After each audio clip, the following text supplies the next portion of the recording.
근데 이런 가운데요, 이제 말이 아닌 실질적으로 그 유세를 하다 보면 후보들은 그 신변에 대한 안위 부분도 염려를 하게 되는데 미래통합당의 황교안 대표가 주말 대학로 유세에서 테러를 언급했어요. 왜 어떤 맥락에서 나왔다고 해석을 해야 될까요? 그러니까 이게 저는 왜 이분이 테러라는 어떤 그 단어까지 쓰고 있는지 참 솔직히 좀 잘 이해가 안 되는데요. 그러니까 한 그 50대 남성이 자고 있는데 선거 유세에서 왜 그 잠자는 거 방해하냐고 흉기를 들고 오세훈 후보 쪽에 돌진하다가 이제 경찰에 제지당하는 이제 일이 있지 않았습니까? 네.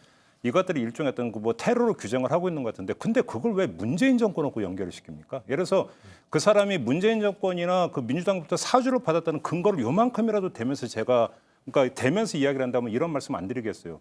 아무것도 없잖아요. 근데 억지로 연결을 시키고 거기다가 여기서 어떤 저기 민주당이 승리하고 이러면 문재인 정권이 테러를 가할지 모른다.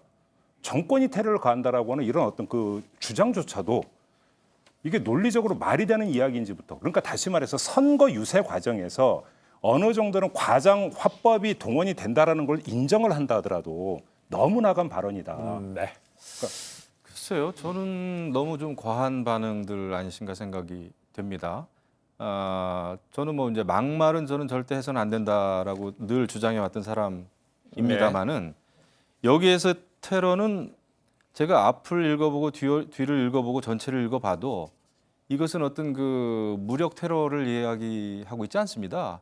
일국의 그 당 대표, 야당 대표가 지금 이제 어떤 여러 가지 정치적인 테러를 이야기하는 것은 그 권력을 믿고 권력을 가지고 힘으로 밀어붙이는 그런 정치적인 테러는 있어서는 안 된다는 거예요. 그러면서 야당에게 그래도 마지막 있는 힘을 좀 몰아주십사 하는 이런 읍소의 말인데 이것이 테러다? 저는 그 반응이 저는 오히려 정치적인 테러 같은 생각이 좀 드는 거예요. 그래서 그리고 또 하나 이번 선거에서 나타나고 있는 아주 희귀한 현상 중에 하나는 선관위의 중앙선거관리위원회의 정치 행위입니다. 중앙선거관리위원회는 선거를 관리해야 되는데 지금 어떤 그 판결들을 내부적으로 내리고 있습니까? 민생 파탄이라는 용어는 써서는 안 된다는 거 아니에요? 야당이 민생 파탄이라는 용어를 쓰는 것은 선거법에 걸린다는 겁니다. 아니 이런 해괴한 판결이 어디 있어요?